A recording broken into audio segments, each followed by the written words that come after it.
Mag-iingat kayo sa mga bulang propeta.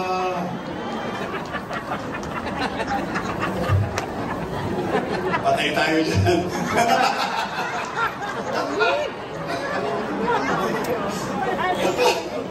Nasa Biblia ba yun?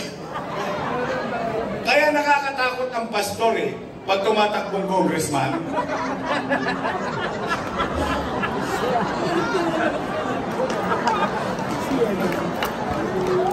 Ba't kayo tawa ng tawa? Wala ka akong sinasabi. Ha? Ay, iyo ba na? Ang galing nga. Ay, may props ako ngayon. Ay, first time ko, I swear to God, ha? Kaya mabasa, Mateo 24:11. Lilitaw ang maraming bulaang propeta at marami ang mga maliligaw nila. Ay, nasa Biblia nga.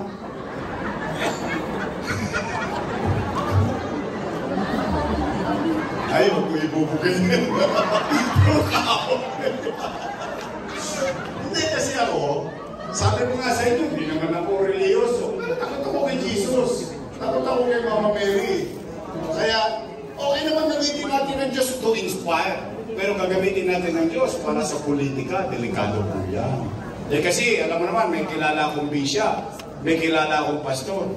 Alam mo naman, pagkatapos yan, may first collection. Second collection.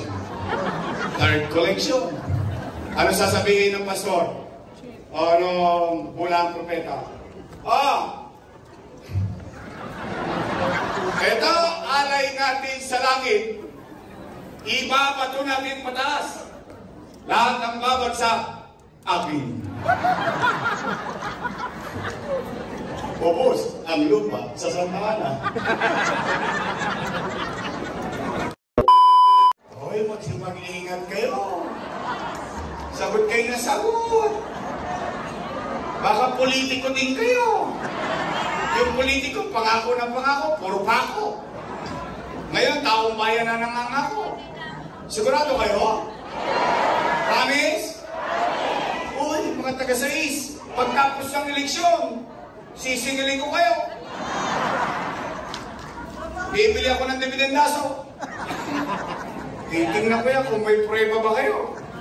Aba, nagtutotong sa isa o after election, tumupad kayo sa usapan. O, ako naman ang singilin nyo.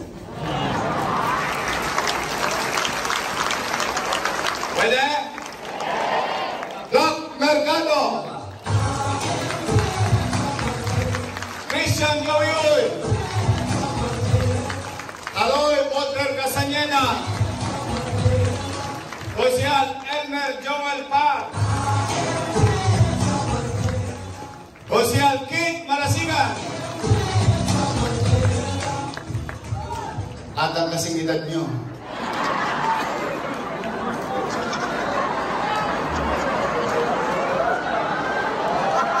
May asin pa, no? The best yan! Ang mabait, masipag na konsyal natin. Konsyal Lo Veloso! At ang nagpunta sa atin ngayon dito, o marami kayong pagpipilian na party list. At least ito may nagpunta sa atin. Party list, ang Kasangga 107. O, ito naman. Ito, mahalaga. Usapang Congress. Alam niyo, mga nanay ko, mga tatay ko, isa pong kasalanan ko sa Diyos, hindi po ako palasimba.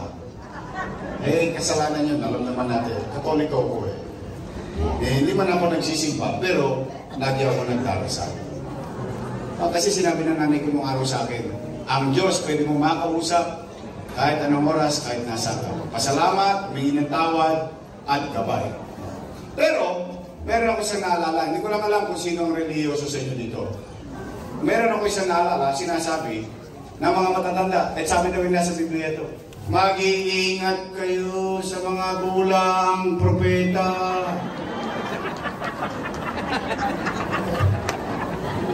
Patay tayo dyan.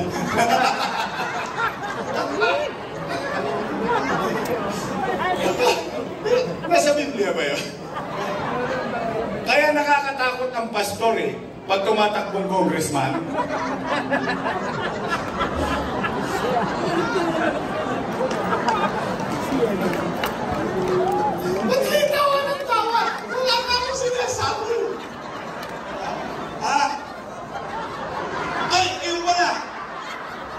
nga, ay may promise ako ngayon. Ay, first time ko, I swear to God, ha? Kaya mabasa, Mateo 24:11. Lilitaw ang maraming bulaang propeta at marami ang mga maliligaw nila. Ay, nasa Biblia nga.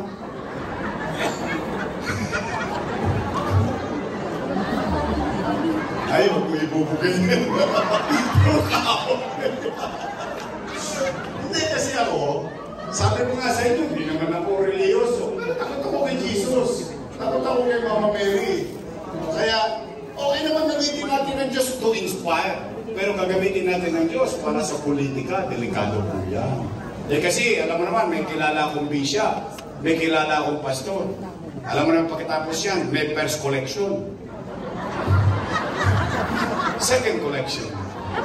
Third collection. Ano sasabihin ng pastor? Ano bulang propeta? Ito, alay natin sa langit. Ibabato natin pataas. Lahat ng babagsak, akin. Bubos, ang lupa sa Santa Ana. Nandiyan na yan. We can move on with our lives. Bago naman, iba naman. Pwede ba ang ating congressman, Joey! Oy!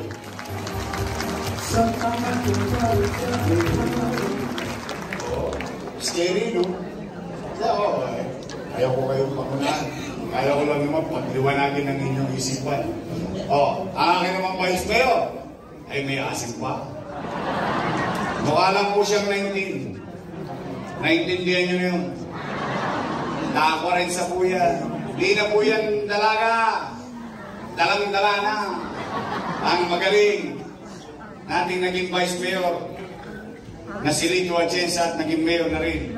Kaya kahit paano siya may karanasan na maging episyenteng vice mayor. Ang ating kasama, Che Atienza. Promise is great. Talaga? Nag-touch naman ako sa inyo. Hindi, ako naman yung pinagpapakasa natin ko. Kasi gusto ko rin maging totoo sa inyo. Gusto nyo maging eficiente ako. Kung nagustuhan nyo yung mga nangyari, kailangan ko ng mga kasama. At kasamang hindi makukulit. Yung hindi imbestiga ng imbestiga.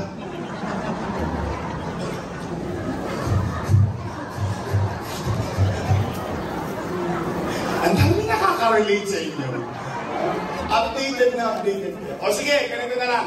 Total, 160 days pa. Paigit ang halalan. Baka makalimutan ninyo yung mga pangalan nila. Sisimplihin natin ang kampanya. Kasi pagdating ng Mayo, darating na ang araw ng pag-uupo. Ang taong bayan magtatala na. Magtatala na ng mga maliligtas. Maglilingkod sa bayan. O dalawang grupo lang naman ang pagpipilian ninyo. Unang grupo, your Miss Choice. Matamis. Kabilang grupo, Ladies Choice. Kayo po may sabi nun, hindi ako.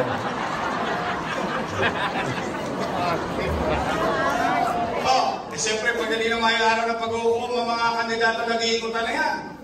Punta yan sa mga iskinita, building, akit na sa inyo, panikpalangaw, kakamayan kayo, minsan naglalaba ka, minsan mo pa kamay mo, kakamayan ka ng kandidato. Tama mali?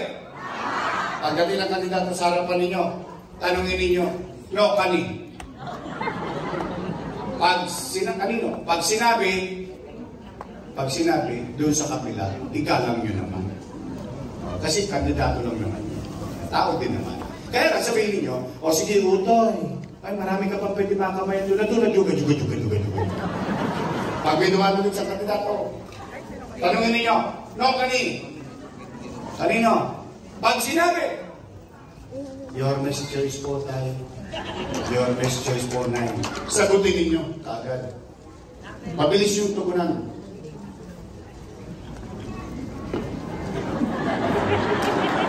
Naitala ka na. Maliligtas ka. Promise. Tapos na po. Uwi na. Nagustubi ba kayo? Ayaw, kapulutan nyo ng aral, yung mga pinag-usapan natin, at huwag yung kakaligtaan, yung pangako nyo sa amin. Tandaan ninyo, baligtad na nangyari dito, taong bayan ang nangako, hindi yung kandidato. At sana, mag-ingat kayo pa uwi, ha? Kaabot kayo ng Mayo.